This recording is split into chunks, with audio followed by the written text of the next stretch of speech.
Hey loves, welcome back to Be Yourself Unapologetically. I'm Becca, my brew in hand, slippers on, and today we're getting gloriously real. We're talking about being authentic and what it actually means, why it can feel scary, and how living truthfully changes everything from your mood to your money and to your relationships. So take a deep breath with me, in through the nose, hold, and out through the mouth. Let the shoulders drop, and remember you're safe here. So, what authentic really means? So, let's start simple. Authenticity isn't telling everyone everything. It isn't being rude and calling it just being honest. And it definitely isn't a fixed identity that you have to defend. Authenticity is alignment. It's when what you value, what you say, and what you do are pointing in the same direction. That's it. It's literally alignment. Think of it like three little lanterns. Lantern 1, what I actually believe and need. Lantern 2, what I say out loud. And lantern 3, what I do next. So when those three lanterns, line up, you feel steadier, kinder to yourself, and strangely braver. So why is it hard?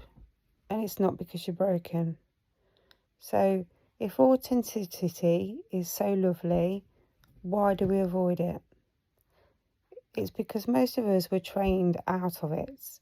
We learn to people please, to be polite, to keep the peace, to chase gold stars. Some of us had trauma or chaotic homes where blending in kept us safe. So we put on little masks, not because we're liars, but because we're human. So here's your compassion reminder. Your masks once protected you. If you notice one clinging on, thank it for its service. We don't rip masks off. We loosen the strap and we let in the fresh air. So the effects of being authentic. So what changes when you live aligned? Your nervous system calms down. Fewer internal arguments and less second guessing. Decisions get easier. When your values are your compass, the path is so much clearer. Relationships deepen. The right people can finally find you. Work feels lighter. You stop performing and you start contributing. Self-respect grows. You keep promises to yourself, and that is rocket fuel. If you've ever felt chronically tired by your own life, authenticity is like opening a window in a stuffy room. So, a tiny practical values check. Grab a pen if you can, or just imagine this. I'm going to read a list. Circle 5 that feel core to you today. Connection, freedom, family, creativity, security, health, play, learning, beauty, honesty, adventure, contribution, rest, courage, kindness, faith, growth, stability, fun, mastery. So have you circled 5 of them? So you've got 5? Lovely. Now choose two you'd happily defend on a bad day. Those are your anchors. So say to yourself, today I choose to live by anchor 1 and anchor 2. If a choice doesn't honour these, then you will pause. That one sentence gently rewires your whole day. So I could say, today I'm going to use my creativity and learning. It's that simple. So what are micro acts of authenticity that no one will hate you for? So authenticity doesn't always look dramatic. Most days it's just tiny. Swap maybe for a clear answer. Thanks for thinking of me. I'm a no at this time. Just stay true to yourself. Correct yourself kindly. I said yes too quickly. I've reconsidered and need to pass. These are just simple boundaries to help you live more authentically. Tell the truth about your energy. I'd love to see you, but today I need rest. How about next week? Name what you actually want. I'd prefer a quiet night in. Then practice a 10-second pause. Breathe before you answer. Silence is also a boundary. If your heart stood in reading those, that's normal, because courage feels a lot like fear with a good PR. The mask audit, gentle, not judgy. So here's a little reflection. I'll ask you, let what wants to arise, okay? Where in my life do I feel most like me? Where do I perform and with whom? If I took one mask down by 5% this week, what would that look like? What fear pops up when I picture that? Is that fear current or is it historical? So no fixing, no forcing, just noticing where you have to wear these masks. So boundaries are really important, but you can put in boundaries being polite, clear and kind. So pop these in your notes app and nick them whenever you need. So say someone invites you somewhere and you really don't want to go, but you feel like you should. Just try saying, I really appreciate the invite, but I won't be able to make it. People should respect your boundaries. Or, that doesn't work for me, here's what would. Put your point across. Stay true to your values. I'm focusing on fewer commitments this month, so it's a no from me. We don't have to commit to everybody and everything. We have a right to live our life how we want to. And we can just say, thanks for the opportunity, but I'm not the right fit for this. Somebody asks for your help. You don't mind helping, but you also have your own life to live. So say, I'm happy to help for 10 minutes now, but I can't take this on all by myself. So just remember, no is a complete sentence. No thank you is its British cousin with a cardi on. So how do you be authentic at work without tanking your career? So being authentic at work isn't oversharing in the Monday meeting. It's alignment with your role and your limits. So you could be in a meeting. To be transparent, I don't have the data to answer that well. I'll come back by Thursday. Be honest. On your workload, you could say, to do that properly, I need to drop X. Which should I deprioritise? Notice how I said deprioritise there? Sometimes we take on too much. So giving feedback. You could tell someone, I want you to improve here. Can you share one specific behaviour to change? So keep that tone, the calm, clear, constructive is authentic and professional tone. So how can we be authentic with loved ones? We can be tender and true. Family and partners deserve the truth wrapped up in care. Be honest and say, when plans change last minute, I feel unsettled. Could we agree a cut-off time? Say, I love you and I need more quiet nights than you do. Let's plan one out and one in. Compromise.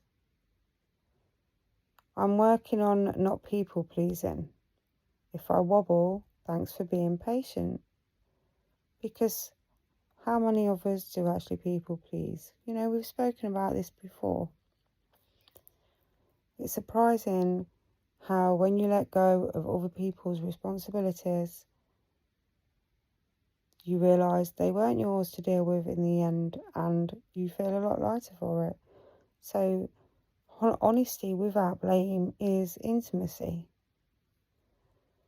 Now let's talk about social media sanity. Authenticity online doesn't mean broadcasting every wobble. It means posting with intention. Share what you genuinely find useful or beautiful. Skip the performative outrage. Have screen off hours. And remember, a private life can be a powerful move. So, when does authenticity feel unsafe? Sometimes telling the truth is risky, at home, at work, or in certain communities. If that's you, hear me. You do not owe anyone vulnerability that jeopardizes your safety or income. Authenticity starts privately. Say the truth to yourself, then choose safe places and people for the next step. A therapist, a trusted friend, a journal, a support group. Go slowly. Going slow is brave. Let's do a quick nervous system reset for honest conversations. So before a tricky chat, plant your feet and notice the floor supporting you. Breathe in for 4. Hold for 4. Out for 6. Just do that twice. Then choose one sentence that's true before this tricky chat. Be honest and say, I'm nervous and I want to be clear. Or I care about you and I need to be honest. Speak that first, then the boundary. Clarity plus kindness equals authentic power. Money, time, and authenticity. So, a quick word on abundance. When you stop spending time and money on impressing people you don't even like, you free up resources for what matters. Your calendar becomes a value statement. Your bank account reflects your real priorities. That's not fluffy, it's just practical. So sometimes I like to set challenges. So we're going to do the 7-day authenticity challenge. So here's your playful homework. 7 tiny experiments. Day 1, tea and truth. What do I actually need today? Act on 1 inch of it. Day 2. 1 honest no. If you have to, use one of the script lines that I gave you earlier. Day 3. 1 honest yes. Say yes to something that actually lights you up. Day 4. 5-minute tidy up. So, remove one thing you keep out of obligation. It could be an itchy jumper, that friendship that's on life support. It could be an app that drains you. Just let it go. Day 5. Micro share. Tell one safe person one true thing about how you are actually feeling and how you are. Day 6. Alignment audit. Check your 2 anchor values against your calendar and then swap one thing. Day 7. Celebration. Do something small that feels so you. It could be a long walk, a bubble bath, a playlist, drawing, piano, a cuddle with your dogs, whatever it is that makes you feel better and gets them tense shoulders to drop. Always keep it light, curiosity over criticism, always. So this is a little love note for the people pleasers. If you spent years curating yourself for approval, please don't turn authenticity into another perfection project. You will wobble, you'll overshare, then undershare, you'll say a brave no and feel wobbly about it. But that's part of strengthening a new muscle. We celebrate reps, not perfection. So let's do a short guided moment. Close your eyes if you can and put your hand on your heart and repeat after me. I give myself permission to be real. I honour my values. I speak with clarity and kindness. I am allowed to disappoint others rather than abandon myself. I am safe to take up space. Breathe that in. Take it on board. So what changes when you live like this, the real world picture? So picture this, in a month from now, you said a few honest no's, you said a few delicious yeses. Your diary looks a little more like you. Your conversations feel cleaner. You laugh more, you sleep deeper. You're not chasing, you are now choosing. And people start responding to you, not your performance. Some drift away. That's alignment doing its housekeeping. The ones who remain, they're your people, quality over quantity, every time. All right, gorgeous soul. So that's us for today. If this episode helped, pass it to someone who needs permission to be a bit more themselves. Pop your favourite boundary script in the comments and tell me which day of the challenge you're starting with. Until next time, take up your space, speak your truth, and be yourself unapologetically.